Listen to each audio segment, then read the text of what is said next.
Shampli vunum, ani shama vunum,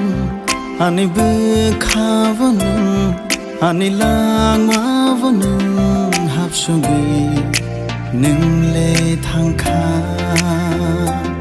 hapsugi nungle thangkha. Nini maya, nini kaya, vokulugi tongo. No go chop jagi tongi manja nini maya nini kaya vokulugi tongo no go chop jagi tongi manja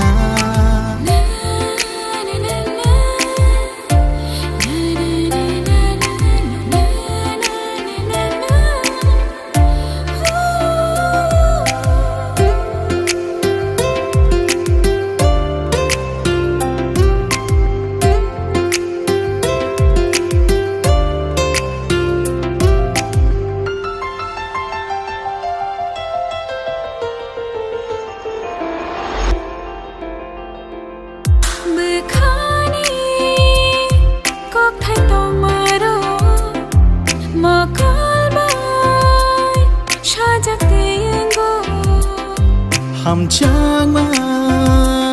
tong khe kha pango nashik ma vai no shai ma nei thango kune be kha tong mani kashango nini maya nini kaya wo kule ge tongo nago chop jagi tongai manya nini maya nini kaya vokulugi tongo no go chop jagi